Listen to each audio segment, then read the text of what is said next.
পাহাড়ি ১১টি সম্প্রদায়ের বর্ষবরণকে ঘিরে উৎসবমুখর বর্ণিল এখন বান্দরবান।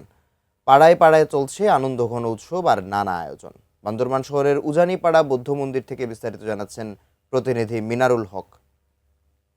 দর্শক, পার্বত্য চট্টগ্রামে পাহাড়ি সম্প্রদায়ের যে বর্ষবরণ উৎসব সেটি শুরু হয়েছে আজ থেকে। মূলত আজ চাকমা এবং তংচঙ্গা সম্প্রদায়ের বর্ষবরণ বিজু এবং বিশু শুরু হয়েছে। ভোরে সাঙ্গু নদীর স্বচ্ছ জলে বিভিন্ন রঙের ফুল ভাসানোর মধ্য দিয়ে মূলত তংচঙ্গা সম্প্রদায় আজ নতুন বছরকে তারা বরণ করে নিয়েছে। নানা রঙের পোশাক পরে ঐতিহ্যবাহী তাদের তংচঙ্গা সম্প্রদায়ের বিভিন্ন ধরনের নানা সাজে সেজে তারা সাঙ্গু নদীতে আজ সকালে তারা ফুল ভাসিয়েছে।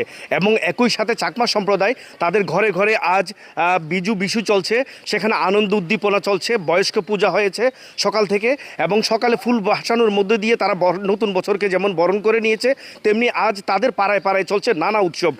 শুধু মারমা তংচঙ্গা বা চাকমা সম্প্রদায় নয়, এখানে যে ত্রিপুরা সম্প্রদায় রয়েছে এবং ম্রো সম্প্রদায় রয়েছে, তাদেরও বর্ষবরণের নানা প্রস্তুতি বান্দরবানের বিভিন্ন জায়গায় নেওয়া হয়েছে।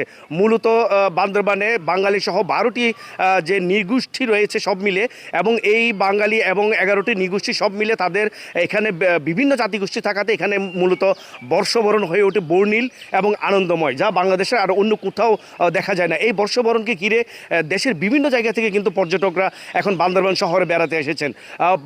বান্দরবান যেমন শহর রঙিন হয়ে উঠেছে, তেমনি বান্দরবানের যে আশেপাশের যে জায়গাগুলো রয়েছে পাহাড়ি সম্প্রদায়ের পাড়াগ্রামগুলো, সেখানেও এখন উৎসব আনন্দ বিরাজ করছে।